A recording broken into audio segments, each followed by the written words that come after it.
هەر کەسێک عەزی لەو خورمایانەیە قەڵک بچینی سعرەکەی زۆر نییە.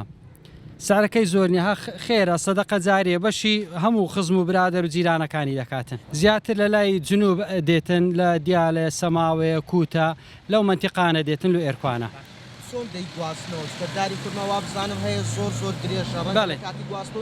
بەڵێ بالفعل ئەوانەیە کە تەمەنیان زۆرە دەڕوە لۆ 300 ساری تەمەنی درێژیشان هەیە هەتا 30 مەتری دەڕواتن ئەوانە بەڕاستی گواستنەوەی زەحمەتە بەس ئەوانەی ئەو حالە 4 مەترە 3 مەترە 5 مەتر ئەوانە ئاسانترە هە بەکرێنی نەقلی دەکەن بە تڕێلەی دێتن.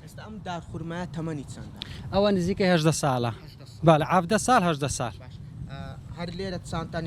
بەڵێ هەر ئەوها نەقل کرایە چاندیتمان ئەوە نەتیجەک هەتا مەکانیشی زۆر ناگری مەتر بە مەترت هەبی کافێ لە پێش دەکەی ئەستور نابی خۆ سوورکەوها لەو قیاسەی برن دەبیتن بەس.